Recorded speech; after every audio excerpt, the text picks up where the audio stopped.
Hello again, this is Captain John with another one of my video tips of the week. Today I'm going to show you a special visual bearing navigation technique you can use along any coastline in the world. This can help you stay in safe water and avoid running aground. When you take a bearing with your hand bearing compass or sight over your steering compass to a charted prominent object to shore, and you plot that bearing onto the chart, you are somewhere along that line of position at that point in time. Look for another prominent object about 90 degrees away. Stand and face the object. Look over one shoulder or the other. Another object within a few degrees of your shoulder will be about 90 degrees away. If you do not see another object at 90 degrees, look within 30 degrees of each side of your shoulder. Choose an object within these parameters. Take a bearing to the second object and plot it onto the chart. The intersection of the first and second object represent your position.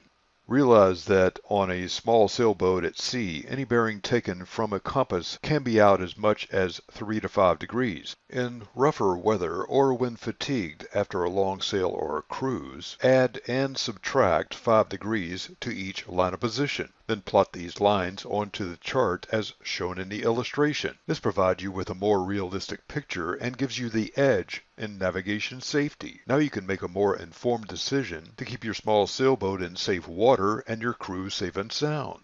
This is Captain John, and this has been another one of my video tips of the week. Find more sailing tips and techniques on www.skippertips.com.